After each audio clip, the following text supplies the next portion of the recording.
ሰላም ቆይታችኋል የተከበራችሁ አድማጮቻችን የተለያዩ ተረካዎችን ወደ እናንተ እያደረሰን እየቀጠልን እንገኛለን በየውል ሰው ገዝሙ አማካኝነት ዛሬም እንደተለመደው አንድ ቆንጆ ተረካ ይዘንላችሁ ቀርበናል። ሚስት ያስናቀችው ሉሊት ይሰኛል ርዕሱ። ድንቅ ታሪክ ነው። እስከ ፍጻሜው ድረስ አብራችሁኝ ትቆያላችሁ ብለን ተስፋ እናደርጋለን። የውል ሰው ገዝሙ እንደተለመደው አብራችሁ ተረካውን ወደ እናንተ እያደረሰች ትቀጥላለች። መልካም ጊዜን ተመኘን።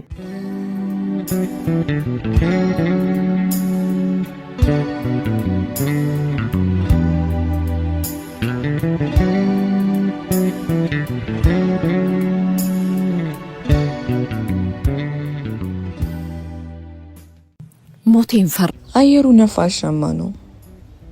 መስኮቱን ከፈት አድርጌ ንጹህ አየር ወደ ውስጥ ማጋረኩ። ውስጤ አንዳች የሰላም ስሜት ተሰማኝ። ሆኖም አንዳች ነገር ሲታወሰኝ ልቤን መልሶ እምም አረገኝ። እንደዚህ አይነቱን ጉዞ ከኔ ይልቅ የሚወደው ሌላ ሰው ነበር።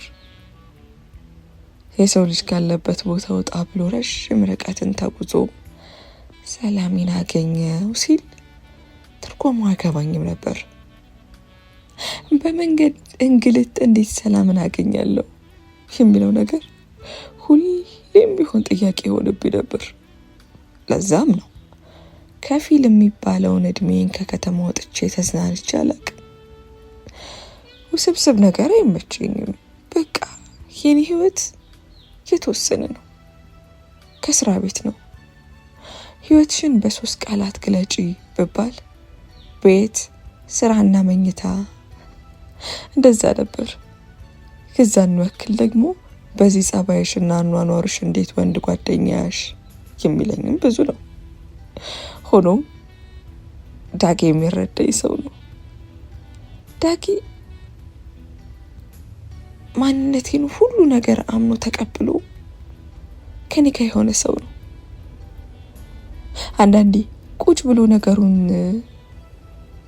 ሳሰላስል የኔ እና የዳጊ የፍቅር ግንኙነት የዛኑ ያክል እኔም ግርም ድንቅ ይለኛል።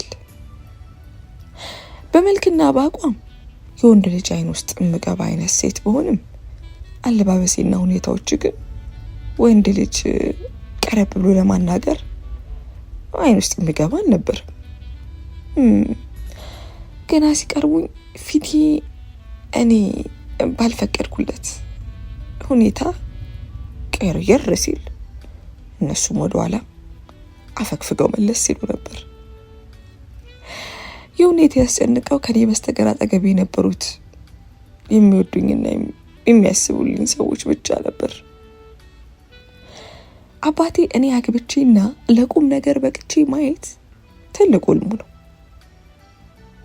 እናታችንን ያጣናት ገና በወጣትነት እድሜ ነበር። የእናታችንን ፍቅርና እንክብካቤ ሳንጠግብ ነበር። በእርግጥ የእናት ፍቅር የሚጠገብ አይደለም፣ ሁሌም ቢሆን የሚናፈቅ ነው። ሆኖም እኔና ታናሽ እህቴ እናታችን ሳናስበው ተነጠቅን። ረጅም ዓመት ታማ የዳነችው እናታችን ባልጠበቅነው ሰዓት እንደ ቀልድ በተኛችበት ሞት አገኘናት። ሐዘኑን መቋቋም ከባድ ነበር። ደግሞ ከኛ ይበልጥ አባዬ በማዬ ሞት ተሰበረ። አባታችን የተሰበረው ስሜት ውስጡ ብቻም ሳይሆን አካሉንም ሰበረው። አባታችን እያየነው ሽበት ወረሰው። አቅሙ ደከም አለ፣ ጉልበት ከዳው። እኔና እህቴም የአባታችን ነገር ስስት ሆኖ ቀረ። አባታችን ከበድ ያለ ራስ ምታት ቢይዘው እንኳን ነብስ ውጪ ነብስ ግቢ በቃ ጭንቅ። እኔና እህቴ ሰው አልነበረንም። ከላይም ከታችም የነበረን ሰው በቃ እርስ በርሳችን ብቻ ነበር። ሌላ ህልን አንድ ሰው አባታችን ብቻ። አባታችን ስስታችን ሆነ፣ መጠሪያችን፣ ቀሪ ሀብታችን ሆነ። ሆኖም የኛ ስስትና እንክብካቤ አባታችን የውስጥ መሸፈን አልቻለም ነበር።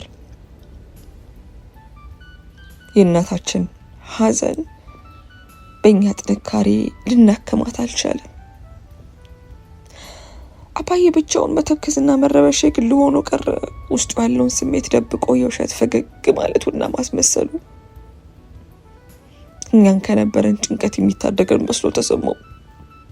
ሆኖ የኛ ጭንቀት እንደነበር ነበር።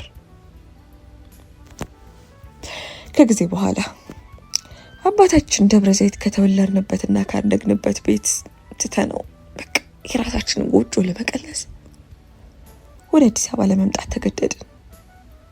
ሆኖም ልቤ ሁሌም ቢሆን እውነት አባቴ ጋር ነበር።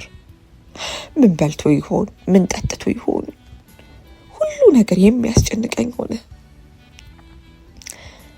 አዲስ አበባ ልክ እንደ ናፋቂ እናት ሁለት እጇን ከፍታ ነበር የተቀበለች።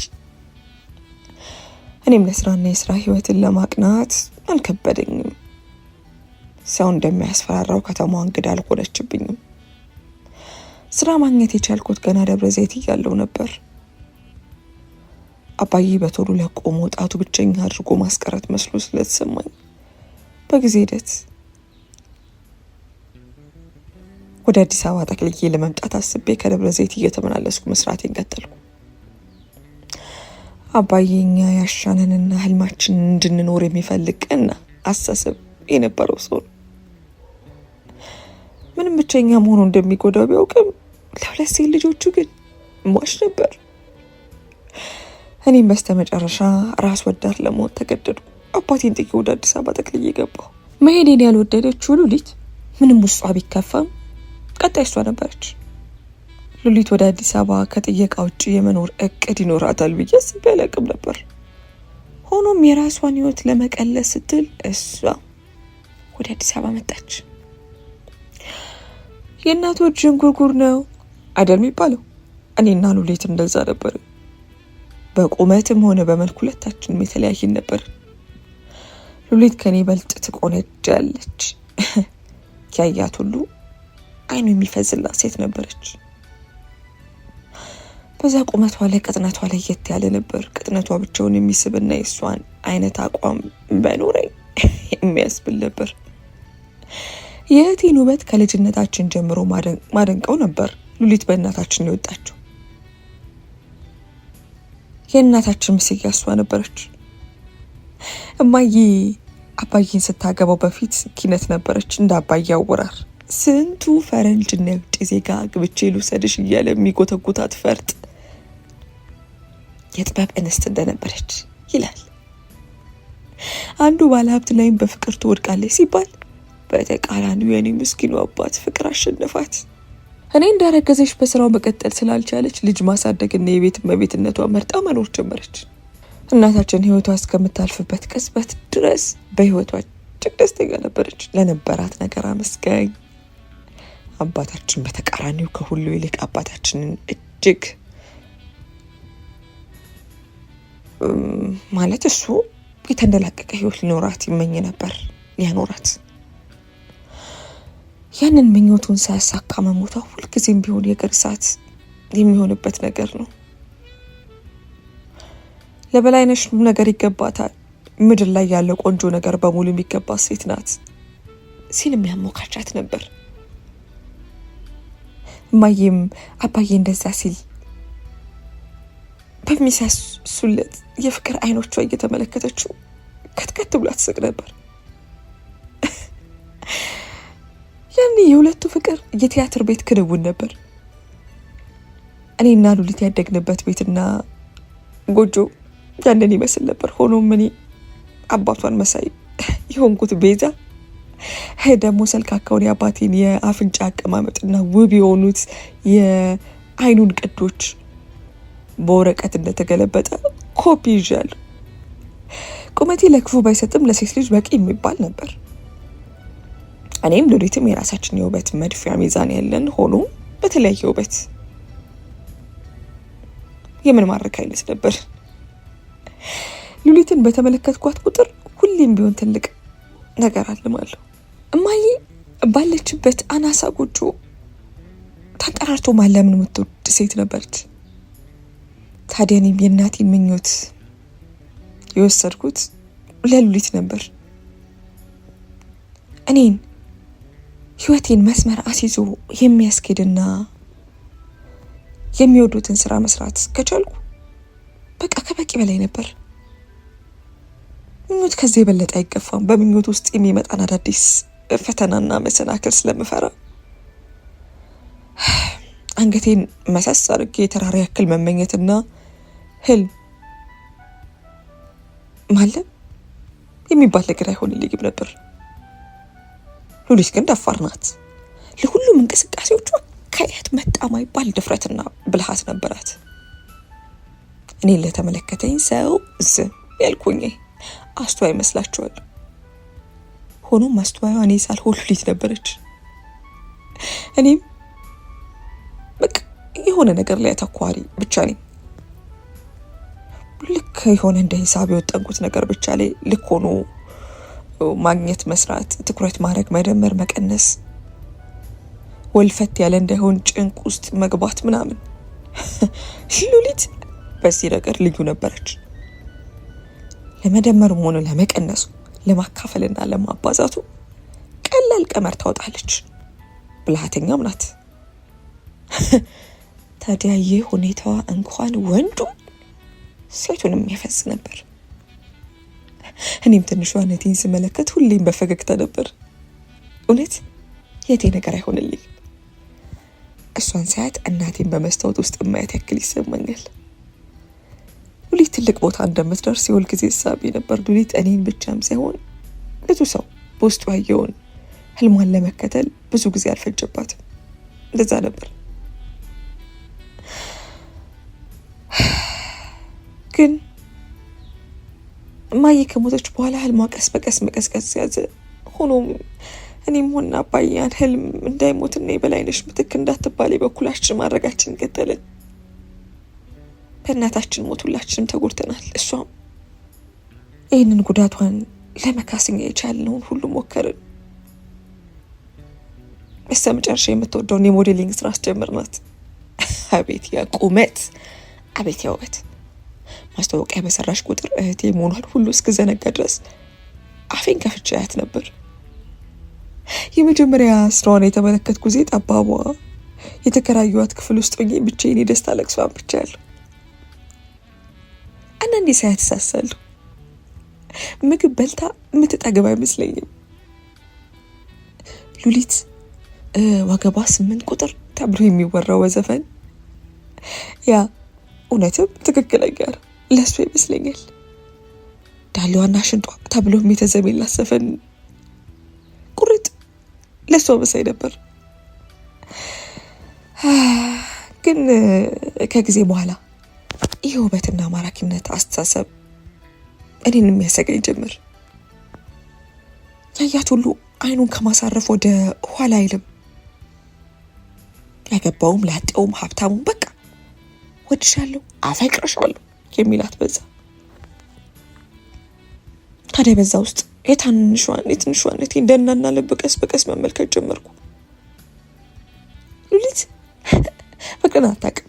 በቃ ልቧ ባዶ ነው። ለተመልካቹ ፍቅር ማታውቀው እኔ እንጂ እሷ አትመስልም ነበር። ሆኖም የሉሊት ሁኔታ ከጊዜ ብዛት የሚያሰጋኝ ነገር ሆኖ አረፈው። በፍቅር ውስጥ ያደገችዋ ፍልቅልቋ ሉሊት ፍቅር የሚባል ነገር ማታቅ ነገር ሆነች። የወንድ ልጅ ልብ ለሷ ቀልድ ነበር። በተለይ አባታችን ካረፈ በኋላ የሷ ሁኔታ ሙሉ በሙሉ ተቀየረ። ለአባዬ ሞት እኔና ራሷን ተጠያቂ አድርጋለች። አባዬ በድንገት ነበር በልብ ድካም ያረፈው። አባዬ ከመሞቱ ከሰዓታት በፊት ደግሞ ሉሊት እሱ ጋር ለጥየቃ ደብረ ዘይት ነበረች። እኔ ግን በሞቱ አልነበርኩም። የአባታችን ናፍቆትና የውስጥ ስብራት ሳልመለከት አባታችን ለመጨረሻ ጊዜ ሳልሰናበተው ነበር ያረፈው። አንዳንዴ ቆም ብዬ ሳስበው ሉሊት ምንም እማዬን ብትመስልም እንደሷ ብታስብም ፍቅሯም ያደለው ለአባታችን ነበር። ለዛ ነው ሉሊት ከእናታችን ሞት ይበልጥ የአባታችን ሞት የሰበራት። አንዳንዴ በዕለቱ እንደተፈጠረ ማወቅ ይሳነኛል። ሉሊትና አባዬ ቆይታቸው እንዴት ነበር? አባዬ ሉሊት የምትወደው ምግብ ሰርቶ እንደጠበቃት፣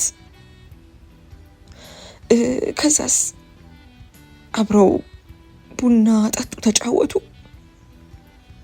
አባዬ የእግር መንገድ ይወዳል። ስለዚህ አብረው መውጣታቸውና ጥሩ አየር ተቀብለው መመለሳቸው፣ ወክ አድርገው ሁለቱም የሚወዱትን ጣፋጭ ይዘው ወደ ቤት እንደተመለሱ ገባኝ። ጥሩ ሁኔታ ላይ እንዳልነበረች ነግረኝ ነበር። ሉሊት ከአባዬ ጋር የምታሳልፈውን እያንዳንዱ ደቂቃና ሰከንድ ማጣጣም የምትፈልግ ሰው ናት። ለዛም ነው በምሽት ለምን አባዬን ትታ ወደ ጭፈራ ቤት እንዳመራች ያልገባኝ። የዕለት ዕለት ያውም ናፍቋት። ሉሊት ምንም ለሌላ ሰው ቦታ ማትሰጥ ሰው ብትሆንም በቤተሰቦቿ ግን ድርድር የላትም። ታዲያ እንዴት እንደዛ እየናፈቀችው አባቷን ገና በወጣችበት ቀን ቤት ውስጥ አስተኝታው እሷ ወደ ጭፈራ ቤት ወጣች? ለምንስ አቅሏን እስክስት ድረስ ሰከረች? በእርግጥ አባዬ የሞተው ባጋጠመው ድንገተኛ የልብ ድካም እንደሆነ ሐኪሞች ያሳውቀውናል። ሆኖም የዛ ምሽት የተፈጠረው ነገር በጭንቅላቴ ውስጥ ጥያቄዎች ፈጥረውብኛል። አስካሉ ማለት ለአባዬ መልካም ሴት የሆነች፣ እኛ ወደ አዲስ አበባ ጠቅልለን ከገባን በኋላ በልጁ አደጋ ሞት ከመስሪያ ቤት ባገኘችው የኢንሹራንስ ገንዘብ ቤት ሰርታ የአባዬ ጎረቤት ለመሆን የበቃች ሴት ናት። አስካሉ ከኔ ልክ ከሉሊት ጋር ትግባባለች። ሉሊትም እኔ ሊታየኝ ያልቻለውን ደግነትና ቅንነቷን ማየት ችላ ነበር። ሆኖም እኔ ከአባዬ ዘር አልጠፋ ማለቷ ውስጤን ረብሾት የነበረ ነገር ነበር። ታዲያ ይህ ሁኔታዬ በእኔና በሉሊት መካከል አዲስ ጠብ ፈጠረ። ሉሊት አባዬ በቸኝነት ጊዜ እንደሚበቃውና ከጎኑ ሰው እንደሚያስፈልገው ደጋግማ ትናገር ነበር። ለዚህም ችግር መቅረቢያ ልትሆን የምትችለው አስካሉ እንደሆነች ከኔ ጋር ሰጣ ገባ ውስጥ እየገባች ትከራከር ነበር። ነገር ግን እኔ በፍጹም አባዬ ከአስካል ጋር ተጋብቶ የመኖሩ ነገር አልተዋጠልኝም ነበር። ምናልባት አባዬን ከአባዬ ውጭ ከማንም ሴት ጋር ላየው ስለማልወድ ይሆናል። በእርግጥ ለባል አባል ለመጠየቅ ስንሄድ አስካሉ ላይ የከፋ ሁኔታ ተመልክቼባት አላውቅም ነበር። ሆኖም ግን ፊቴ ላይ ከሚታየው የግድ የሆነ ፈገግታ ባሻገር ውስጤ ሊቀበላት አልቻልም ነበር። ግን በህይወቴ ለመስማት ዝግጁ ያልሆንኩትን መርዶም ተደውሎ የተነገረኝ ከአስካሉ ነው። በመጀመሪያ የደወለችው እሷ መሆኗን ስመለከት የሆነ ልቤን ስጥ ቃርቆት ነበር። የሆነ ነገር ሉሊት እዛ እያለች አስካሉ ወደ እኔ መደወል አጠራጥሮኝ ነበር። ሆኖም ውስጥ የሰጋው ለአባዬ ሳይሆን ለሉሊት ነበር። ሉሊት ወደ ደብረ ዘይት ከመሄዷ በፊት ጥሩ ሁኔታ ላይ አልነበረችም። ሚስጥረኛ ጓደኛ የነበረችው ትንሿ እህቴ እኔን ገሸሽ ማለት ከጀመረችበት ጊዜ አንስቶ እኔን ምንም ልታወራኝና ልታማክረኝ ፈቃደኛ አልነበረችም ነበር። እኔም ከዳኒ ጋር የነበረኝ የፍቅር ግንኙነት ጠንከር እያለ ሲመጣ ሉሊትን በተሯ ገሸሽ እያለች ትመጣ ጭምር። ታዲያ ያቺ ጊዜ ላይ የተፈጠረው ነገር ሳላቀረው እህቴን አንዳች ነገር እንዳስጨነቃትና ውስጧን እየረበሻት እንደሆነ ከሁኔታዋ ብገነዘብም ለመጠይቃት ጥያቄ ግን ጊዜ ያለ ማግኘት ወይ ሁኔታዎች ብቻ ለሚሆነው ነገር ሁሉ መልስ አጣው። በዛው ውዥንብር ውስጥ ሆና ነበር ሉሊት አባዬ ስለናፈቃት እሱ ጋር እንደምትከርም ነግራኝ ብድግ ብላ ሄደችው። ውስጤ እግሯ ከአዲስ አበባ እስከተነሳበት ቅጽበት አንስቶ ሰላም አልሰጠኝም ነበር።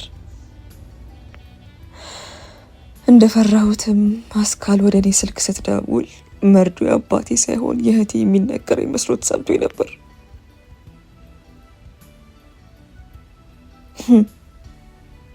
በስነ ስርዓቱ እንኳን ያልተሰናበትኩት አባቴ ወድቆ ቤት ውስጥ አግኝተው ሆስፒታል ስትወስደው እንዳረፈ እንደነገሯት እያለቀሰች አስካሉ በስልክ አረዳች። እኔም ጨርቄን ማቄን ሳልል ስከንፍ ወደ ደብረ ዘይት በሌሊት አቀናሁ። ደብረ ዘይት የደረስኩት ከረፈደ ነበር። አባዬን ሳልስመው ምርቃቱን ዳግም ሳልቀበል ለዘላለም እንዳሸለበ ጠበቀኝ።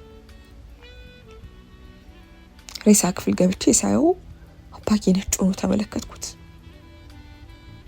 እንዳረፈድኩ የታወቀኝ ያቺ ቅስበት ላይ ነበር።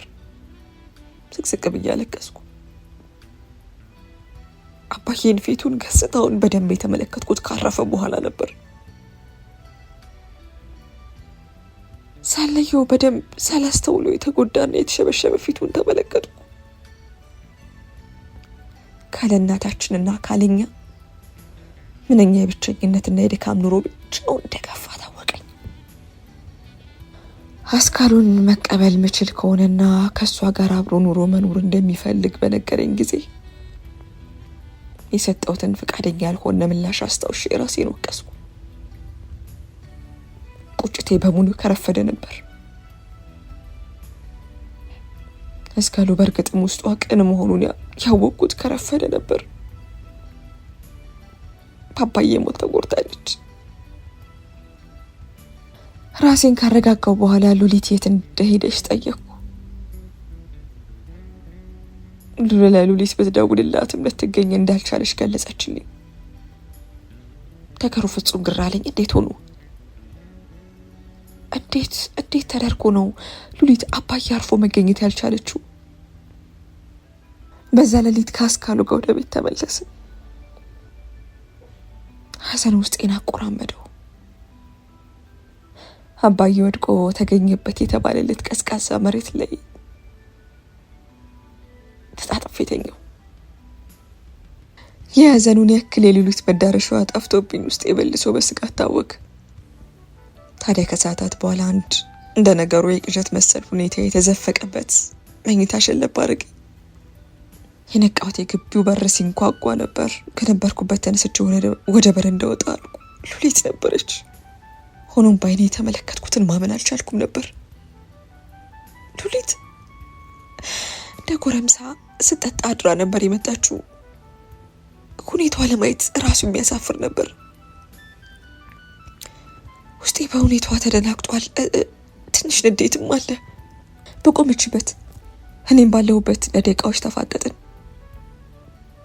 የኔ እዚህ መምጣት ግር ያላት አትመስልም ነበር። ይልቅ በፌዝ መልክ ሳቅ ብላ ተመለከተችኝ። ሁኔታዋ ፈጽሞ ሊገባኝ አልቻለም ነበር። ነገሩሽ እንዴ? የግዷን ቃላት እየሰባበረች ነበር የጠየቀችኝ። የሰማሁትን ማመን ከበደኝ። እኮ የኔ ሉሊት ናት የአባን መሞት ሰምታ ጭፈራ ቤት አድራ የመጣችው። ወዲያው የግቢው በር በስነ ስርዓቱ ገጠም ስላደረገችው በሩን አስካሉ ከፈታ አድርጋ ወደ ውስጥ ዘለቀች። አስካሉ ጥቁር ልብስና ነጠላ ዘቅዝቃ ነበር የመጣችው። ቤዛ እድርተኞች መጥተዋል፣ ድንኳን ሊጣል ነው አለች። ላፍታ ሉሊትን በድንጋጤ አይን ከተመለከተቻት በኋላ ወደ እኔ ፊቷ መለስ አደረገች። የምን ድንኳን አለች ሉሊት በድንጋጤ። የዛ ሰዓት ነበር የገባኝ ሉሊት አታውቅም። የአባዬ መሞት ዜና ለሷ አዲስ ነው።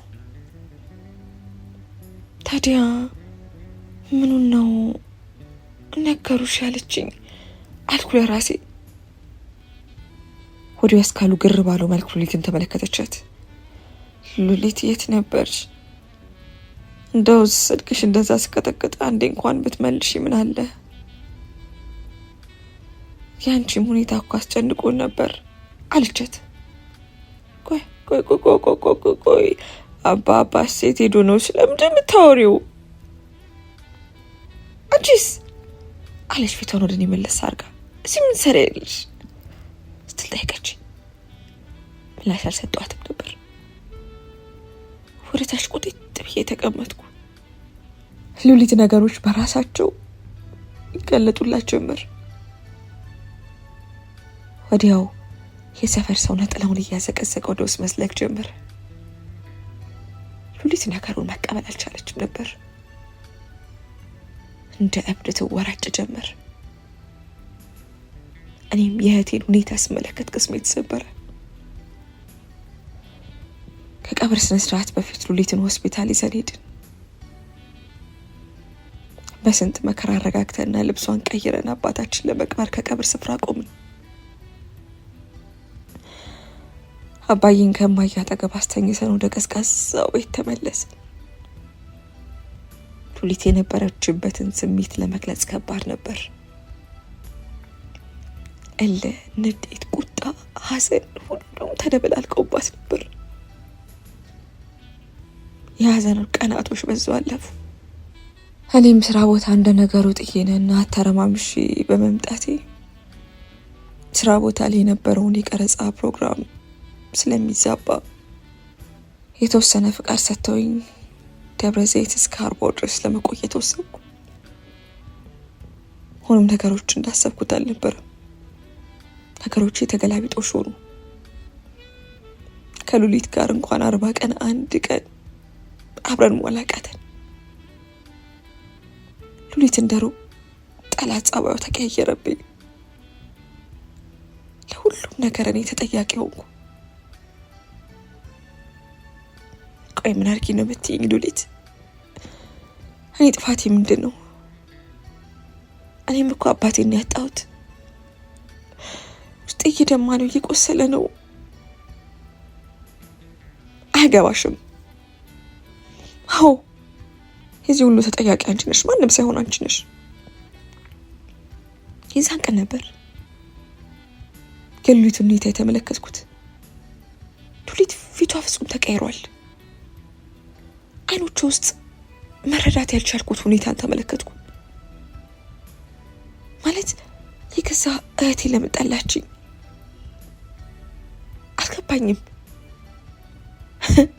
አባዬ በስተመጨረሻ ከወደዳት ሴት ጋር እንዳይኖር እንኳን መልካም ፍቃድሽን መስጠት አልቻልሽም። ለምን? ምክንያቱም አንቺ ቤዛ ስለሆንሽ። ልክ መድረክ ላይ ተውኔት እንደሚያቀርብ ሰው ሁሉ ሁለት እጆቿን አየር ላይ ያወራጨች ነበር ብታወራው። ያህልን ቤዛ በንዴት መሳቅ ጀመረች። አንቺ የምትወጂውን ስራ እየሰራሽ ወንድ አገኘው የሚወደኝ አገኘው ብለሽ ብልጭ ህይወትሽን ውስጥ ተደብቀሽ እዛ ውስጥ ወሽቀሽ ስለምትኖሪ እኔና አባዬ የምንወስነውን ውሳኔ በሙሉ መገመትና ጥያቄ ውስጥ ማስገባት ጀመርሽ አለች። ልክ ያልሆነ ስሜት ተሰማኝ። ይህ ጉዳይ ስለ አባዬ ስለ አስካሉ አሊያም ስለ ሌላ ጉዳይ አልነበረም። ሌላ እኔ የማላውቀው ነገር ነበር። ሆኖም ሉሊት መናገር ያልፈለገችው ነገር ነበር። እኔም በሰዓቱ የገዛ ስሜት ያሸነፈኝ ዝም ማለት፣ የአባዬን 40 እስከመውጣ የመቆየት ትዕግስት በፍጹም ሊኖረኝ አልቻለም። ወደ አዲስ አበባ ተመለስኩ። የሆነ ያልገባኝ ነገር አለ። ስመለስ ግን የተሰበረ ቅስሜን ተሸክሜ ነበር። ውስጤ ቆስሎ ነበር። በሰዓቱ ብቸኛ ሆንኩ። ዳኒም አጠገቤ ሊሆን አልቻለም ነበር። ለአንድ የቀረጻ ስራ ወደ ክፍለ ሀገር ሄዶ ነበር። እንዲሆንኩ ብዬ ከመውራት ጓደኛዬ በስተቀር ሁሌም ማማክራት ጓደኛዬ በስልክ እንኳን ማግኘት አልቻልኩም ነበር። እንደ ቀልድ ከሉሊት ጋር ተራራቅን። እኔም ውስጤ ሀዘኑ ከበደኝ። ነገሮች ሲረጋጉ ሉሊትን መልሼ ማግኘት የምችል መስሎኝ ነበር። ሆኖም ሉሊት ከምድረገጽ ተሰወረች። ከጊዜ በኋላ ነገሩ ይበልጥ እያሰጋኝ መምጣት ጀመረ። እንደ ድሮዋ ማህበራዊ ድረገጽ ላይ ምንም አይነት ነገር አስለቅም ነበር። ሁኔታዎች ይበልጥ ተጠራጣሪ እንደሆነ አረጉኝ። አውቃቸዋለሁ የምላቸው ጓደኞቿን ለማግኘት ሞከርኩ። ሉሊት እምብዛም ብዙ የሚባል ጓደኛ ነበር፣ እሷ አልነበረችም እና ምንም ነገር ማግኘት አልቻልኩም። ነገሩ ይበልጥ እያስጨነቀኝ መጣ። ሆኖም አንድ የምትቀርበውና ሜካፕ አርቲስቱ የነበረ ናኦልን ለመጨረሻ ጊዜ በስልክ ሲያወሩ ለትንሽ ጊዜ ከሁሉ ነገር ራቅ ብላ ማሰብ እንዳለባት እንደነገረችው ገለጸልኝ። ያን ያክል አልተዋጠልኝም ነበር። ሆኖም ግን ሉሊት በድጋሚ እስክትመለስ ድረስ መጠበቅ ያለው አማራጭ መስሎ ተሰማኝ እና እጄን አጣጥፌ በስጋት ተጠባበቅኩ። ታዲያ በድጋሚ አረፈድኩ። በድጋሚ የሰቆቃው ስልክ ጠራ። በአሁኑ አስካሉ ወይ ናኦል ወይ ጓደኛዬ ወይ ዳንኤል ነበሩ። በእርግጥ የስልክ ሲደወል ሶፋዬ ላይ ቲቪ እንደከፈትኩ እንቅልፍ ሸለብ አድርጎኝ ነበር። ግን በሰዓቱ ስለ ሉሊትና ስለ ዳን እያሰብኩ ነበር። የእህቴ ሁኔታ አሳስቦኛል። የዛኑ ያክል ደግሞ ዳኒ ናፍቆኛል። በእነዚህ ሁለት በሚዋዥቁ ስሜት ውስጥ ሆኜ ነበር እንቅልፍ የወሰደኝ። ስልኬ ሲጠራ ባንዬ የተነሳው ቁጥር ነበር። አነሳሁት። ሰላም ወይዘሪት ቤዛለም አለ የወንድ ድምፅ ነበር። አቤት ደግሞ ልቤ ይደልቅ ጀመር።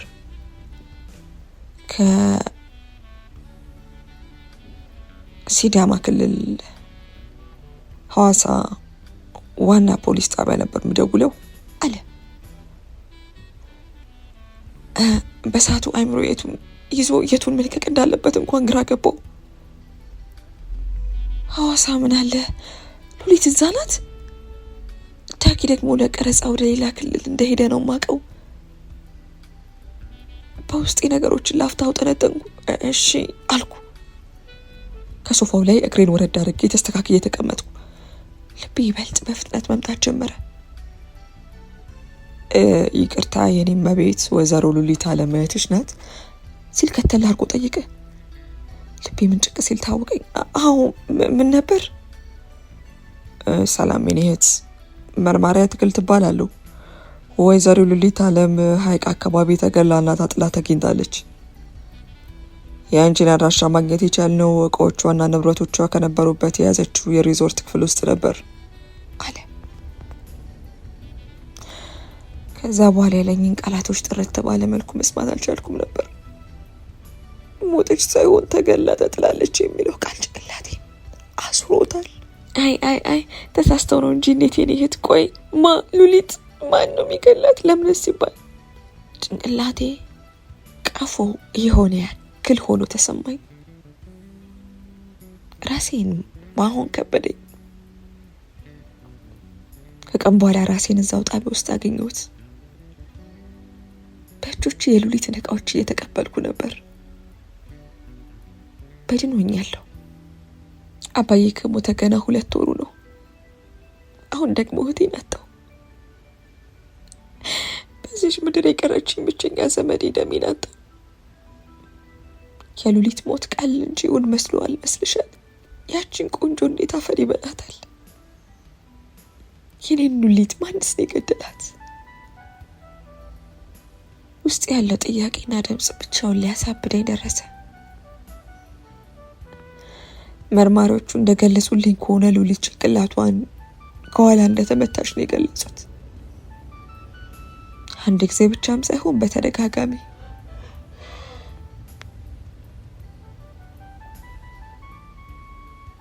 ከኋላ መቷት ህይወቷ እንዳለፈ ገለጹልኝ። በፊት ላይ የምወዳቸውንና የማነባቸውን የፊክሽን መጽሐፍ መስሎ ተሰማኝ።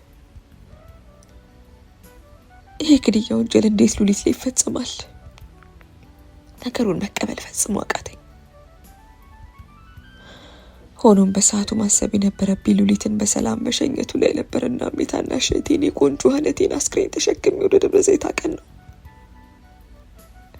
የኔ የምላቸው የምወዳቸው ህይወቴ የምላቸው 3 ሰዎች በረድፍ አፈር ለብሰው በአይኔ ተመለከቱ። ቆይ ከዚህ በኋላ ግን ማን አለኝ? ከቀናት በኋላ ወደ አዲስ አበባ መመለስ አልቻልኩም ነበር። አቅሙም ብርታቱም አልነበረኝም። የአባዬ ሞት ጊዜ አጠገብ የሚሆን ያልቻለው ዳኒ በአሁኑ ጊዜ ከጎኔ ሊርቅ አልፈለግም ነበር። የነበሩኝ አሳዛኞች ዳኒ፣ ጓደኛዬ ቤቲና መቼም የኔ ሰው ትሆናለች ብዬ ማልጠብቃት አስካሉ ነበሩ። ሆኖም ቤቲና ዳኒ ለብዙ ቀናት አብረውኝ መቆየት አልቻሉም እና ወደ አዲስ አበባ ተመለሱ። ዳኒ ወደ አዲስ አበባ እንደምመለስ ቃል አስገብቶኝና ተሰናብቶ ነበር ሄደው። እኔ ግን የመመለሴን ሁኔታ እርግጠኛ አልነበርኩም። በዚያ ሐዘን አጋጣሚ ከአስካሉ ጋር ይበልጥ መግባባት ቻልኩ። አስካሉ አባዬና ሉሊት እንደገለጿት አይነት ሴት ነበረች፣ መልካም ሰው። ሆኖም በሁኔታዎች ውስጥ ራሴን ለመጠየቅ ተገደድኩ። ለምን የአስካሉን ሁኔታ የዛኔ መረዳት አልቻልኩም ነበር? ምን አሳወረኝ አይኔን የሚሉ ጥያቄዎች እየመጡ ራሴን እንደወቅስ አረገኝ። ቤዛዬ አለች አስካሉ። ተከዝ ካልኩበት ሁኔታ መለስ ብዬ ተመለከትኳት። የሉሊቴ ሞት ምን ያህል ከባድ እንደሆነ በምንም ቃል መግለጽ አልችልም።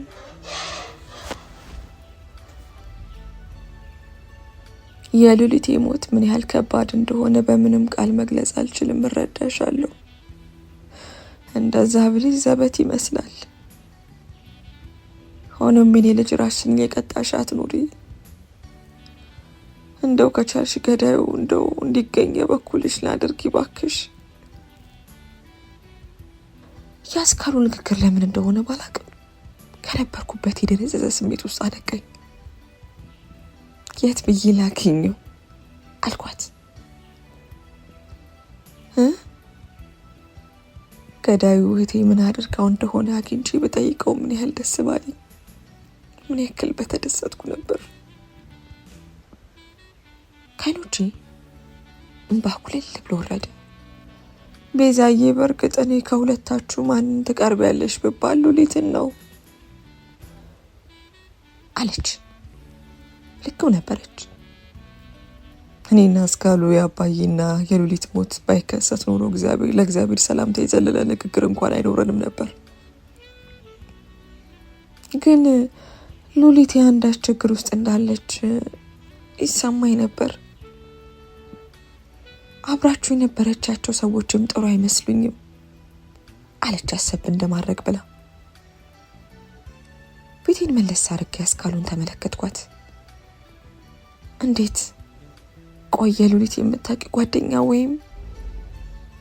ሳልናገር መለስ አደረኩ።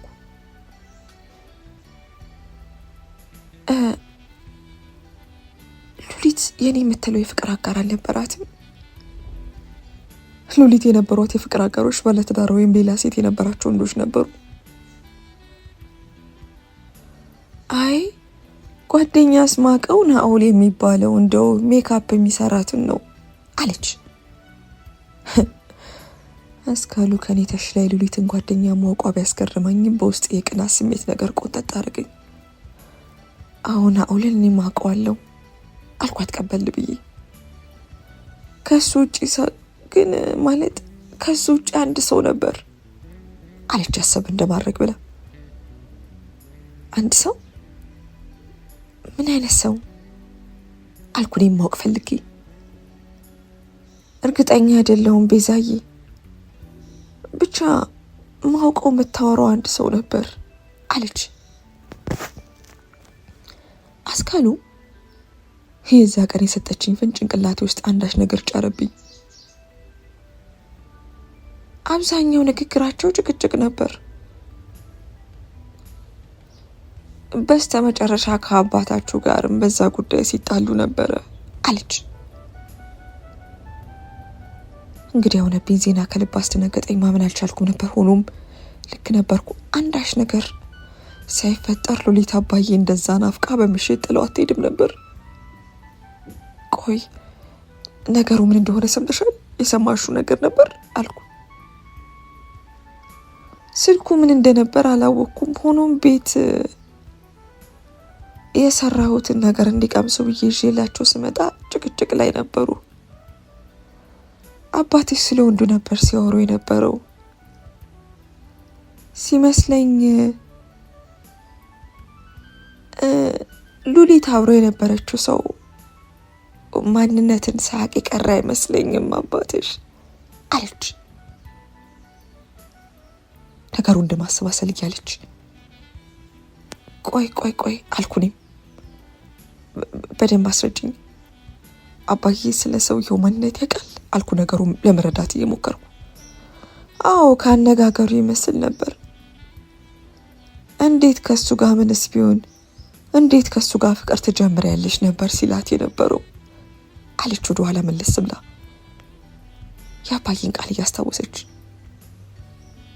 ልቤ ይበልጥ መምታት ጀመረ። አንዳች ነገር አለ፣ የሆነ ነገር ተከስቷል። ውስጤ ካለ ምንም ምክንያት አልታወቀም ነበር አልኩ ለራሴ።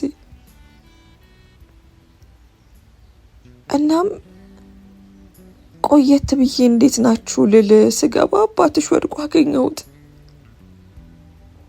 ያው ሉሊቴ ወጥታ ሄዳ ነበር። አስካሉ የነገረችኝ ነገር ውስጥ የድረፍት ነሳው። ሌሊትም ሙሉ የነገረችኝን ነገር ሳውጠነጥን ቆየው። አንዳች ነገር አለ፣ ምናልባት የሉሊት ገዳይ ከዚህ ጋር የተያዘ ነገር ይኖረዋል ስላሰብኩ እንቅልፍ አልወስድ ብሎኝ ነገሩን ሳወጣና ሳወርድ አደርኩ። ንጋት ላይ ስልኬን አንስቼ የደወልኩት ወደ ናኦል ጋር ነበር። የሉሊት የቅርብ ሰው እሱ ነው። ምናልባት ከሱ አንዳንድ ፍንጭ ካገኘው በሚል ነበር። ናኦልን ለመጨረሻ ጊዜ ያየሁት ለቀብሯ ጊዜ ነበር። ሀዘኑ ጥልቅ ነበር። እሱ የልብ ጓደኛውን ነበር ያጣው። ሄሎ ቤስት፣ እንዴት ነሽ አለ ስልኩ እንደተነሳ። ላፍታ ስለ ደህንነታችን ስንጠያየቅ ቆየን። ናኦል ካላስቸገርኩ አንዳንድ ነገር ላውራክ ነበር አልኩ። እሺ ይቻላል። ሉሊት ከመሞቷ በፊት ከሆነ ሰው ጋር ነበረች። ስለዛ ሰው የምታውቀው ነገር ይኖራል? ከምላሹ የተረዳሁት ሉሊት በቅርብ የያዘችው ወንድ ጓደኛ ድብቅ የሆነ ነበር። ሆኖም ሰላሞን የነሳት አንዳች ነገር እንዳለና ትልቅ ስህተት ስለሰራች እሱ ማስተካከል እንዳለባት አባታችን ከሞተ በኋላ እንዳወራችሁ ነገረኝ። ይህ ምን ስህተት? ስህተቱ ይህን ያክል ምን ቢሆን ነው የገዛ ህይወቷን ያሳጣት ስላሰብኩ ለራሴ። ናኦል እንደገለጸልኝ ከሆነ ይሄ ፍቅረኛዋ ከረጅም ዓመታት በፊት አብሯት የነበረና የሉሊት የመጀመሪያ ፍቅሯ እንደነበር፣ ሆኖም በመልክም ሆነ በስም እንደማያውቀው ነገረኝ። የሉሊት የመጀመሪያ ፍቅር አልኩ ለራሴ። የገዛ እህቴን ያለማወቅ የገረመኝ። ሉሊትን እውነትም አላቃትም ነበር። እንደ ናኦል አገላለጽ ከሆነ ልቧን ሰብሮት የጠፋ ሰው እንደሆነ ነበር። ከጊዜ በኋላ ተመልሶ እንደመጣና ፍቅራቸው ከተመለሰ በኋላ ግን ከሱ ጋር የጀመረችው ነገር ስህተት እንደነበር ነበር። እንደ ናኦል አገላለጽ ከሆነ ልቧን ሰብሮት የጠፋው ግለሰብ እሱ እንደሆነ፣ ሆኖም ከጊዜ በኋላ ተመልሶ እንደመጣና ፍቅራቸው ከተመለሰ በኋላ ግን ከሱ ጋር የጀመረችው ነገር ስህተት እንደነበር እንደነገረችው አስረዳኝ። በዛሽ ቅጽበት ምናልባት ከሷ ሞት ጋር ይሄ ሰው ትልቅ ቁልፍ ሚና ሊጫወት እንደሚችል በውስጥ ያሰብኩ። በአስካል ንግግር መነሻነት ናኦል በቂ የሚባል መንደርደሪያ መረጃ ነበር ያስጨበጠኝ። ሆኖም ግን ስለዚህ ሰው ይበልጥ ማወቅ መቻል አለብኝ። ይህ ሰው ማን ነው? ማን ነው? እኔ የቷ እንዲሁም የቅርብ ጓደኛ ሳያውቀው አባዬ ሊያውቀው የቻለው ይህ ሰው ማን ነው? ናኦል የሚያውቀው ነገር እስከዛ ድረስ ብቻ እንደሆነ ነገረኝ። የሚረዳኝ ነገር ካለ በየትኛውም ሰዓት ሊያግዘኝ እንደሚችል መልካም ፍቃዱን ነግሮኝ እኔም አመስግኜ ስልኩን ልዘጋ ስል አንዳች ነገር አስታውሶ ሀሳቡን ጣል አደረገልኝ። ቤዝ፣ በነገራችን ላይ ረስቼው የዛኔ አንድ ፎቶ አይቼ ነበር አለ። ምን አይነት ፎቶ አልኩ ቀበል አድርጌ። ልጁ ፊቱም ሆነ ሌላ ነገሩ ምንም አይታይም፣ ግን ቀይ ነው እና ጀርባው ላይ የሆነ ስካተርድ የሆነ የአፍሪካ ካርታ ንቅሳት ነበረው አለ። ይሄ ለእኔ ትልቅ መረጃ ነበር። ትልቅ መረጃ። ውስጤ ደስ አለው። ግን የሰው ልጅ ከጀርባ ያለን ነገር እንዴት ብዬ ነው እየገለጥኩ እየተመለከትኩ ንቅሳትን ደግሞ ፈትሸው ስል ደግሞ ወዲያው ስጋት ገባኝ። ሌላው መርሳት የሌለብሽ ነገር ይህ ሰው እጅግ የምትወደው ሰው ነበር። በዛ ላይ አሁን ባላውቅም የዛኔ እሷ ነበረች እንዲጋቡ የምትፈልግ የነበረው አለ። ንግግሩ እንደ ማስታወሻ እንደወስደው ነበር። ናኦልን አመስግኜ ስልኩ ተዘጋ። የቴን ገዳይ ፍለጋ ከየት መጀመር እንዳለብኝ የማውቀው አንዳች ነገር አልነበረም። ከየትስ ነው መጀመሪያው የምለው ነገር የሚያስጨንቅ ነበር። ካፍታ በኋላ አንድ ነገር ብልጭ አለብኝ። ወደ ሐዋሳ መሄድ አለብኝ። ሁሉ ነገር እዛ ሊኖር ይችላል። ፈጠን ብዬ ያስፈልገኛል ያልኩትን ዕቃ በጀርባ ቦርሳ መሸካከፍ ጀመርኩ። ወዲያው ስልክ ጠራ። ናኦል ነበር። ሄሎ ናኦል አልኩ ቸኮል እያልኩ። ልደውል ነበር እንደውም። ምነው ምን አዲስ? ምንም በቃ ወደ ሐዋሳ ልሄድ ነው። ናኦል እዛ ምናልባት አንዳንድ ፍንጭ ላገኝ እችላለሁ አልኩ። እና ብቻሽን? ናኦልን እዛ ለምን መሄድ እንዳለብኝ ላስረዳው ሞከርኩ። ወዲያው ዌቲንጉ ላይ ዳኒ ገባ። ስልክ እየተደወለልኝ እንደሆነ ለናኦል እንደገለጽኩለት እሱም ሊልክልኝ የሚፈልገው ዕቃ እንዳለ ገለጸልኝ። ምን ልልክልኝ ነው ናኦል? ዲያሪዋን ነው ቤዝ፣ ዲያሪዋን ነው የሉሉ ዲያሪዋን አግኝቼው ነው ምናልባት ሊጠቅምሽ ይችላል ብዬ አስቤ አለ። እሺ ላከው አልኩ እኔም በጥድፊያ። ልክ ነው። ሉሊት ነገሮቿን ወረቀት ላይ ማስፈር የሚቀና ሴት ነበረች። ጽሑፎቹን እያነሳ እንዲልክልኝ ገለጽኩለት። እሱም ቅድሚያ ፎቶዎቹን ከዛም ደግሞ በላኪ ድርጅት በሞተረኛ እንደሚልክልኝ ነግሮኝ ተስማምተን ስልኩ ተዘጋ። ቀጣይ የደወልኩት ወደ ዳኒ ጋር ነበር።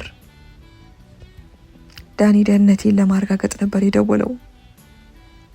ሆኖም ወደ ሐዋሳ ልሄድ እንደሆነና የሉሊትን ገዳይ ለመፈለግ ጉዞ ማድረግ እንዳለብኝ ስገልጽለት ባልጠበቅኩት ሁኔታ ተበሳጨ። ለኔ ደህንነት አስቦ ቢሆንም ንግግሩና ሁኔታው ስሜቴን ቆንጠጥ አደረገው።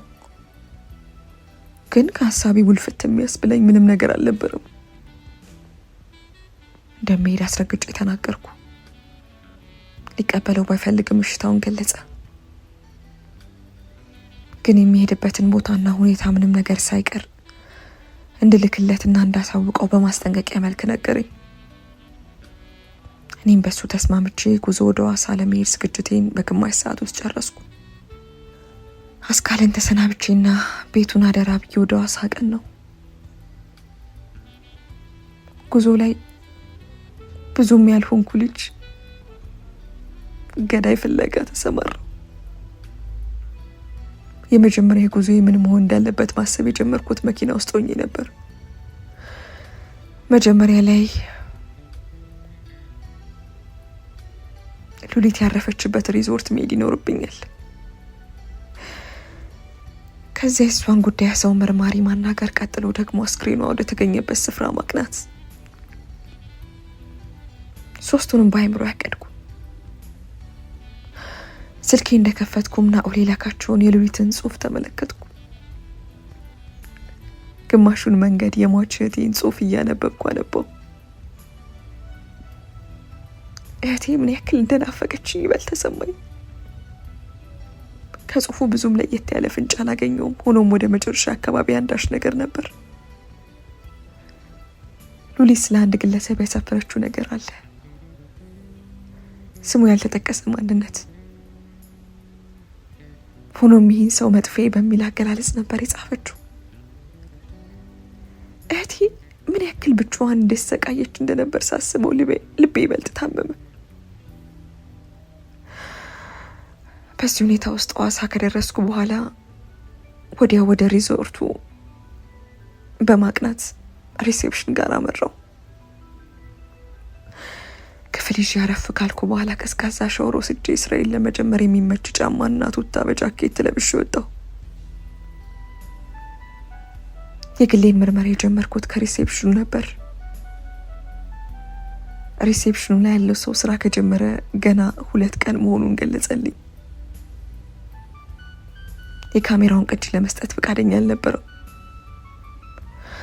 ሆኖም የግድ መርማሪው ጋር መደወል ስለነበረብኝ መርዶ የተረዳ 2 የተደወለበት ቁጥር አውጥቼ ደወልኩ። መርማሪውን ለጊዜው ማግኘት አልቻልኩም ነበር። ነገሩ ግራ አለኝ። ለምን በጊዜው ቦታው የነበሩ ሰዎች ሁሉ ተሰለቡ? ታዲያ በዚህ ቅጽበት አንድ ግለሰብ ተመለከትኩ። የሆቴሉ ሰራተኛ ይመስላል። ሆኖም ደህና አቋም አለው። አይን ላይን ተጋጠምን። አስተያየቱን አልወደድኩለትም።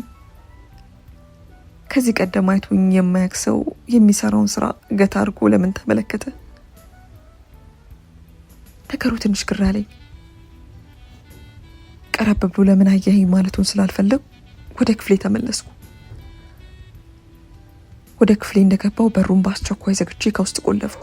ምናልባት የጉዳይ ከባድ ቢሆንስ? ምናልባት ጉዳቱን ብቻ ልጋፈጠው ማልችል ሰው ቢሆንስ የሚለው የፍርሃት ስሜት ውስጤን አናወጠው። ሆኖም አሁን ላይ መልፈስፈስ እንደሌለብኝ አመንኩ። ሁኔታውን መጀመር ያለብኝ ከሆቴሉ ሳይሆን ከሞተችበት ስፍራ መሆን እንዳለበት አምኜ ተመልሼ ካረፍኩበት ቦታ ወጣሁ። መንገድ ላይ ሆኜ ነበር ስልኬ የተደወለው። ናኦል ነበር። ዲያሪው እንዳስላከልኝ ነገረኝ። አዲስ ነገር ካለ ጠይቀኝ፣ ሆኖ ምንም ነገር እንደሌለ ነግሬው የሚሄድበትን ቦታ ገልጬ ወደዛው አቀን ነው። መንገድ ላይ ሆኜ ጀርቤን አንዳች ነገር ከብዶኝ ነበር። ልክ የሆነ ሰው እየተከተለኝ ያክል እንደዚህ አይነት ስሜት። ሆኖም ውስጥ ያለው ፍርሃት ነው ስል ነገሩን ቸል ብዬ ወደ ቦታ አቀን ነው። ሐይቁ ጸጥ ያለ ነው። እህቴ ምን ያክል እዚህ ቦታ ላይ ብቸኝነት ስሜት እንደተሰማት አሰላሰልኩ። እንባ ተናነቀኝ። ስፍራው ላይ ተንበርክኬ ተሰቅስቄ ያለቀስኩ። ካፍታ በኋላ ራሴን አረጋግቼ ዞር ስል አንድ ሰው ልብ ሲል ተመለከትኩ። ነገሩ ውስጥ የፍርሃት ብቻ አልነበረም፣ በትክክል ሰው እየተከተለኝ ነበር። ከተቀመጥኩበት ብድግ ብዬ ሰው ወደ ተሰበሰበበት ቦታ ማቅናት እንዳለብኝ በማሰብ ጸጥ ያለውን ስፍራ ለቅቄ ወጣሁ። በተራመድኩ ቁጥር ግን አንድ ሰው ከኋላዬ ነበር። ሰው ግርግር ያለበት ጋር እንደደረስኩ ቆም ብዬ ላፍታ ለማጤን ሞከርኩ። ትክክል ነበርኩ። ቀደም ብሎ ያየው ሰው ነበር። ሪዞርት ውስጥ ያየው ሰው ነበር። በድጋሚ እንደ ቀድሞ አይን ላይን ተጋጠምን። ውስጥ አንዳች የፍርሃት ስሜት ነዘረው። እሱ ቢሆን እስከዳዩ ቆይ ይሄ ሰው ማን ነው? እኔን ሴት ነው የሚያቀኝ? ለምንስ ነው የሚከተለኝ? ቀረብ ብዬ ላወራው ፈለኩ። ሆኖም ውስጤ ፈርቷል። እኔም ልክ እንደ እህቴ በድንጋይ ወይ በአንዳች ነገር ብሎ ቢገድኝስ? ውስጤ ፈራ። ሆኖም ቀስ እያልኩ ቀረብ አልኩ። ወጣቱ ባለበት እንደቆመ ነበር። ሆኖም ልክ እንደደረስኩ ከኋላዬ ድምፅ ተሰማኝ። ቤዝ የሚል ከፍ ያለ ድምፅ። ደንገጥ ብዬ ፊቴን ወደ ቀድሞ መለስ አደረግኩ።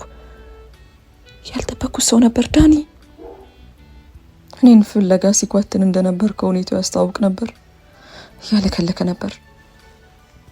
ዳኒን ስመለከት የእፎይታም የደስታም ስሜት ተሰማኝ።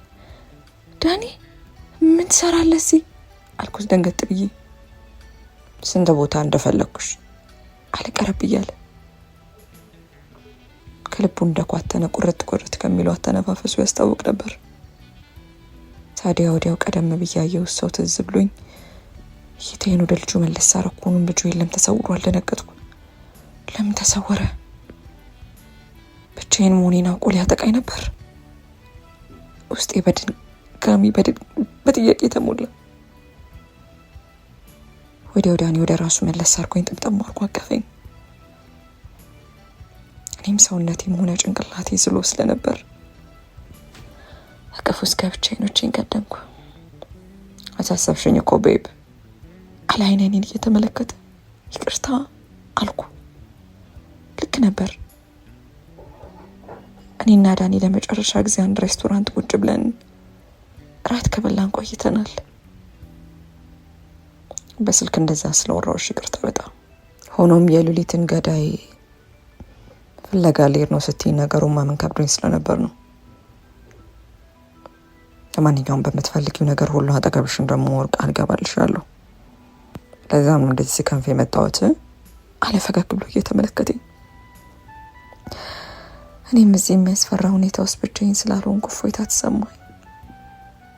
እየመሸ ስለነበር በዳኒ መኪና ወደ ሪዞርቱ ተመለስን። ዳኒ የጥሩ ቤተሰብ ልጅ ስለነበር መኪናም ሆነ የትራንስፖርት ነገር የሚያስጨንቀው ሰው አልነበረም። ሪዞርቱ እንደደረስን ዳኒ ምግብ መብላት እንዳለብን ነገረኝ። እኔም በሀሳቡ ተስማምቼ ቅድሚያ ግን ክፍሌ ደርሼ መምጣት እንዳለብኝ ነግሬ ወደ ሪሴፕሽኑ ጋር በድጋሚ ያቀን ነው። ሰላም ወንድሜ እንዴት ዋልክ አልኩ። ሪሴፕሽኑ ጋር የነበረው ሰው ሊያስተናግደኝ ፈቃደኛ እንደሆነ ያሳውቅበት ነበር።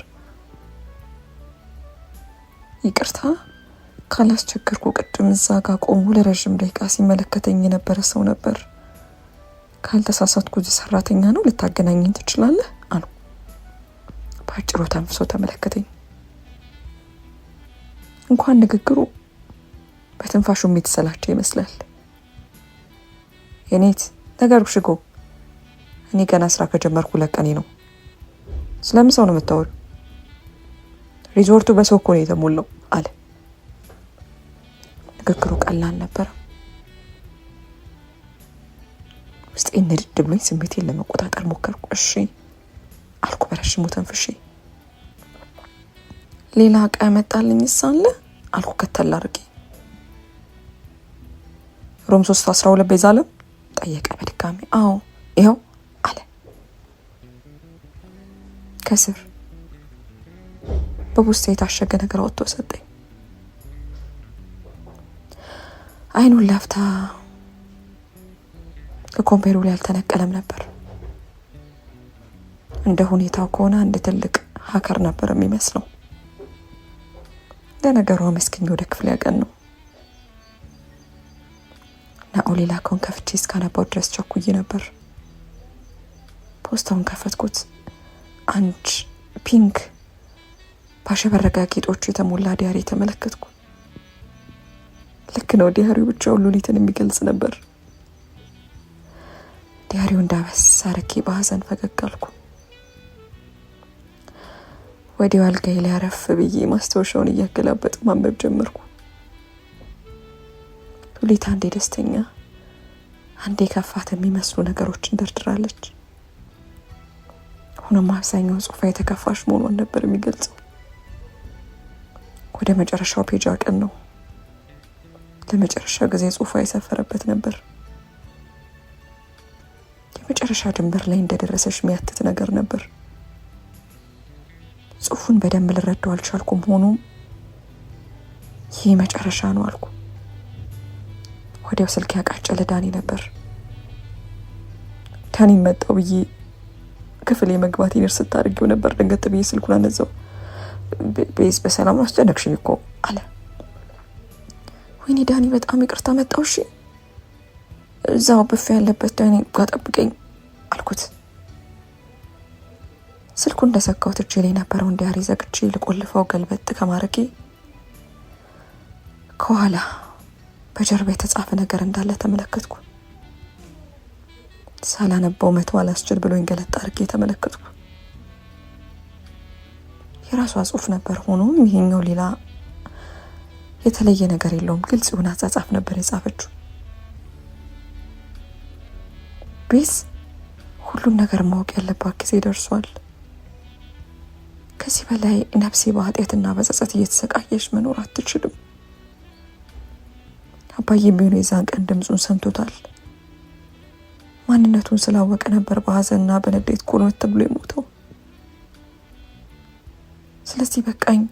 የኔ ፍቅር ከቤተሰቦቹ አይበልጥም። ይህ ሰው ጨካኝ ነው። ፍቅር ሳይሆን ተንኮል የተጠማ ነው። ቤዚ ይቅር እስክትለኝ ድረስ የቀረውን ህይወቴን እሷን ይቅር በይኝ ስል ለመኖር ዝግጁ ነኝ። ይህ ህይወት በቃኝ። ከዚህ በኋላ በሰላም ከእቴ ጋር መኖር የምፈልግበትን ህይወት ነው የምፈልገው የሚል አጭር ጽሑፍ ነበር። ውስጤ ይበልጥ ተረበሸ። ቆይ የምን ስህተት ነው? ለምንድን ነው ሉሊት እኔን ይቅርታ የምጠይቀው? ጭንቅላቴ በጭንቀት ሊፈነዳ ደረሰ። ወዲያው በሩ ተንኳኳ። ረጋና ለሰብ ብዬ ለማድመጥ ሞከርኩ። ለየት ያለ ማንኳኳት ነበር። ማን ነው አልኩ። ከውጭ ምላሽ አልነበረም። ማን ነው? ማንነቱን ሳላረጋግጥ አልከፍትም ብዬ ተጠባበቅኩ። ካፍታ በኋላ ድምፁ ጠፋ። ራታ ባያልኩ ቆየት ብዬ በሩን በቀስታ ከፍቻ ጮልቄ ግራና ቀኝን ተመለከትኩ። ሆኖ ማንም ሰው አልነበረም። ቀስ ብዬ ወጣ እንዳልኩ የሆነ ሰው ከኮሊደሩ ጋር ብቅ አለ። ያ ሰው ነበር። ልቤ ትርክካል። የሉሊት ገዳይ እሱ መሆን አለበት ስላመንኩ ልጁ ወደ እኔ ቀረብ ባለ ቁጥር እኔም ወደ ኋላ በፍራሽ ሽሽት አልኩ። ማናንተ? እቴን የገደልካት አንተ ነህ? ልጁን ያለምንም ፍርሃት ደፈር ብዬ ጠየቅኩ። ከልጁ ግን ምላሽ አልነበረም። ልጁ ወደ እኔ ይበልጥ ቀርብ ሲል ለመሮጥ ተዘጋጀው። እግሬ ወደ አመራኝ የክፍሎች መታጠቢያ ቀን ነው። እሱም እየተከተለኝ ነበር። ሆኖም የሮጥኩበት መስመር ልክ አለመሆኑን ያወቅኩት ከግድግዳ ጋር ስፋጠጥ ነበር። በቃ የኔም ቀን ዛሬ ነው አልኩ። እኔንም እንደት ይገድሉ አንዱ ሀይቅ ጋር ወስዶ ሊጥለኝ ነው ስላሰብኩ በዚህ ስሜት ውስጥ በድጋሚ ቀረብ ባለ ልጁ እንዳይጠቀኝ ድጋሚ እየጮኩ ወደ ኋላ ሽሽት አልኩ። ካፍታ በኋላ ልጁ እንድረጋጋ አይነት እጁን ከፍ አረገ። እጁን ወደ ኪሱ እንደጨመረ እግሬ አውጪኝ ወደ እሱ አቅጣጫ ባይል ተምዘገዘኩ። ሆኖም ልጁ ረጅምና ፈጣን ነበር። አፈፍ አርጎ ያዘኝ። ለመጮህ አፌን ከፈት ከማድረጌ አፌን በእጁ ያዘኝ። ትግል ገጠመን።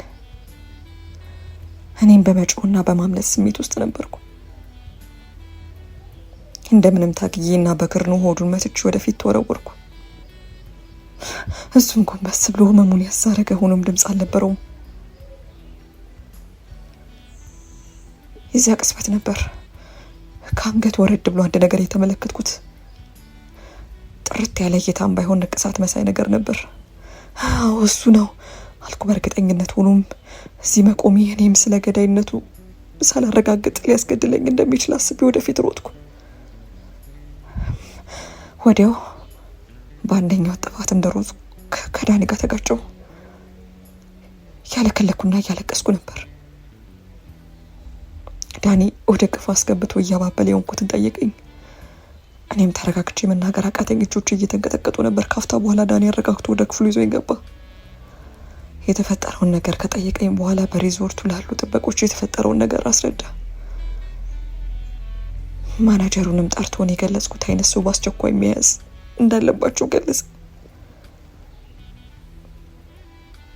ቀደም ብሎ ሊተባበረኝ እንኳን ፈቃደኛ ያልነበረው ሪሴፕሽኑ ሳይቀር በነገሩ ግራ ገብቶት መፍትሄ ለማፈላለግ ጀመረ። እኔም የሚንዘፈዘፈውን ሰውነቴ እንዳኔ ቅፍ ውስጥ ቀብሬ ክፍሌ ቁጭ አልኩ። መረጋጋት አቅቶኛል። ይህ ሰው ማን ነው የሚለው ጥያቄ ካልተመለሰልኝ በፍጹም መረጋጋት እንደማልችል ተሰማኝ። ከቆይታ በኋላ ዳኒ እኔ እንዳቀፈ እንቅልፍ ሸለብ አደረገኝ። እኔም በፍርሃት ውስጥ በሆን ካሳለፍኩት አድካሚ ቀን ጋር ተይዞ እንደ ነገሩ አሸለበኝ። ከቆይታ በኋላ ግን ቅዠት ይዋተተኝ ጀመር። ቀደም ብሎ ያየሁት ሰው በሩን ሰብሮ ሲገባ ታየኝ። አንቺም እንደ እህትሽ መጨረሻ ሺ ነው ብሎ አጠገቤ ባለው የራስጌ መብራት ጭንቅላቴ ሲመታኝ ጮክ ብዬ ባንዬ የተነሳው። ዳኒም አብሮኝ ብድግ አለ። ተረጋጊ ቤብ ተረጋጊ አሌ ሊያረጋጋኝ የሞከረ። እኔም እንደምንም ራሴን ለማረጋጋት ታገልኩ። ሆኖም ህልሙ እውን ይመስል እጅግ ያስፈራ ነበር። ዳኒ ውሃ ሰጥቶኝ ካረጋጋኝ በኋላ መልሶ ወደሱ ጠጋ አድርጎ አቀፈኝ። ቤብ ይህ ሰው ከተገኘ በኋላ ሁሉ ነገር ያበቃለታል አለ። አዎ ማወቅ አለብኝ።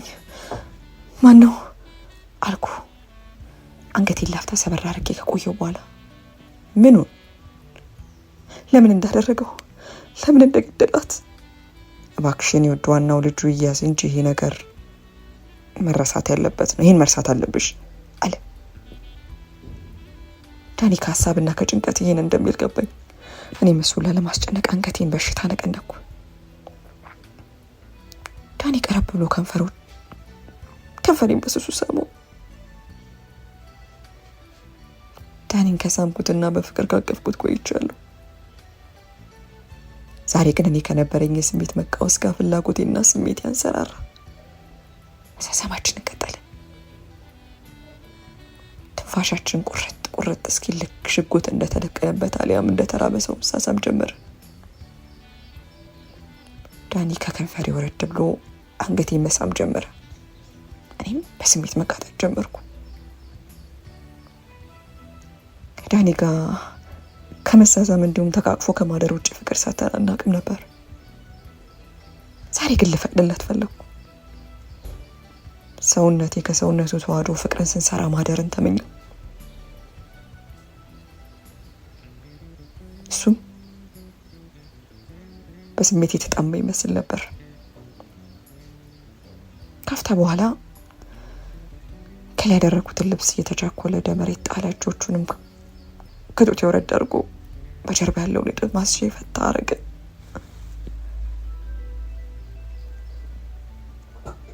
እኔም እጆቼን ወደ ቲሸርቱ አደረጉ። ከሁለታችንም ልብስ ከላይ ወድቆ ወደ መሬት ተጣለ። መጣው አለ በመሃል። ወንድም ይዤ ልምጣ ሲል ብድግ አለ። እኔም ፈገግ ብዬ በሽታ ጭንቅላቴ ነቀነኩ። ሆኖም ያቺ ቅጽበት ህይወቴ ቀየረችው። አይኖቼ ፈጠጡ። ሳቄ ወደ ድንጋጤ ተቀየረ። እዛው አልጋ ላይ ቁጭ እንዳልኩ ከፊት ያለውን ሰው ተመለከትኩት። እስካሁን ስፈልገው የነበረ ሰው ነበር። የአፍሪካ ካርታ ነቅሳት ያለበትን ሰው ተመለከትኩት። ጀርባውን ሰጥቶኝ የቆመው ሰው ዳኒ ነበር። አፌ እንደተከፈተ ባለሁበት ደርቄ ተመለከትኩ።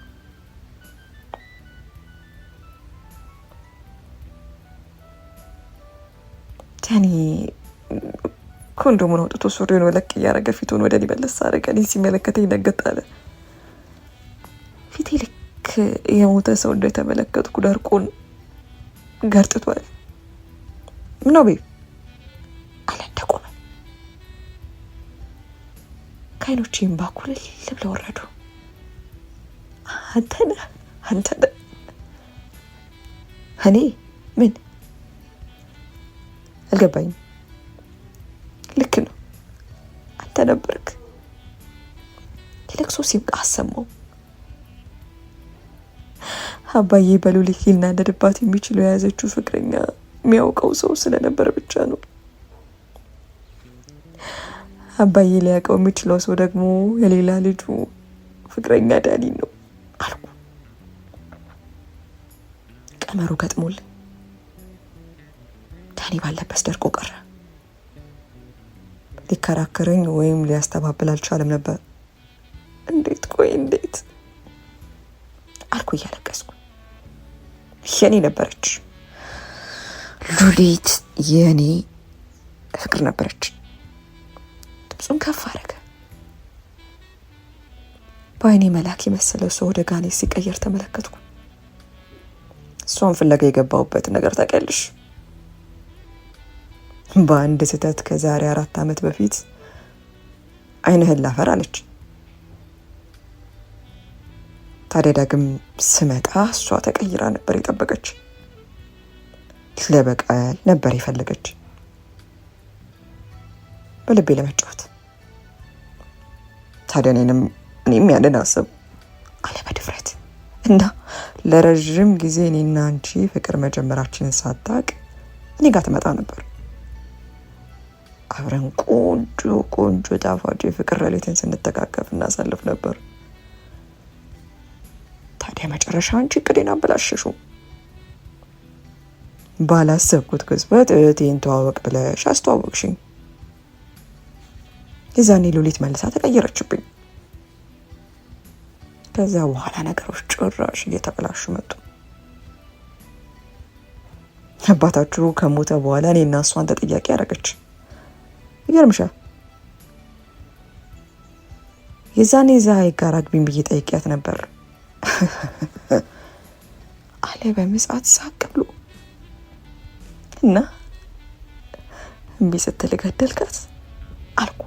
አዎ እምቢ ብቻም ሳይሆን ቅስሜን የሚሰብር ንግግር ስትናገረኝ ጊዜ ብልጭ ብሎብኝ ጭንቅላቷን በድንጋይ መታሁት አለ። አረ መሪነ ሰይጣን አልኩ በጮት እያለቀስኩ። ወደ ዳኒ ድምጽ የከፈሉ እንዳይሰማት ወርውሮ አፌን ንቅ አርጎ ያዘኝ። ግብ ተፈጠረ። በአንድ እጁ አፌን በሌላኛው አንገቴን ንቅ አርጎ ያዘ። መታገል አቅም እያጣ ሲመጣ በሁለት እጆቹ ጥብቅ አርጎ አነቀኝ። እኔም ነፍሴን ለማዳን መንፈራፈር ጀመርኩ። ሆኖም ሰከንድ ባለፈ ቁጥር ሞቴ እየቀረበብኝ መጣ። ከፊት ያለው እየታየ ጨለመብኝ መጣ። እየሞትኩ መሆኑን አምኜ ከመቀበል አንዳች ድምጽ ጓ ሲል ተሰማኝ። ዳኒ እጁን ለቀቅ አርጎ ፊቱን ዞር ከማድረጉ አንዳች ነገር ጭንቅላቱን ሲመታው ወደ አልጋው ተዘረረ። አጠገቤ እንደወደቀም ደሙ መሸክሸክ ጀመረ። እኔም በደመ ነፍሴ አንገቱን እያሻሸውና እያለቀስኩ ቀና አልኩ። ዳኒ መታው የቅድሙ ሰው ነበር። በድጋሚ አይን ላይን ተያየን። ለምን እያከሰኝ እንደሆነ አልገባኝም ነበር። ልጁ ፈጠን ብሎ ከኪሱ እስክሪብቶና ወረቀት አውጥቶ ጫር አድርጎ ሰጠኝ።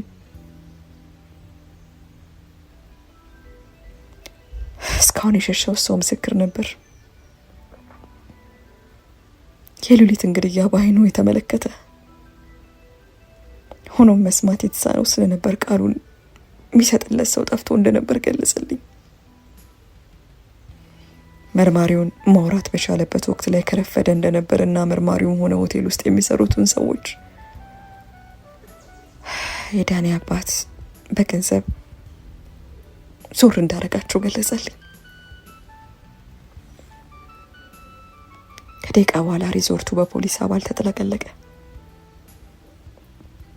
አጠገቤ የነበረው ዳኒም በቃሬዛ ተሸኘ።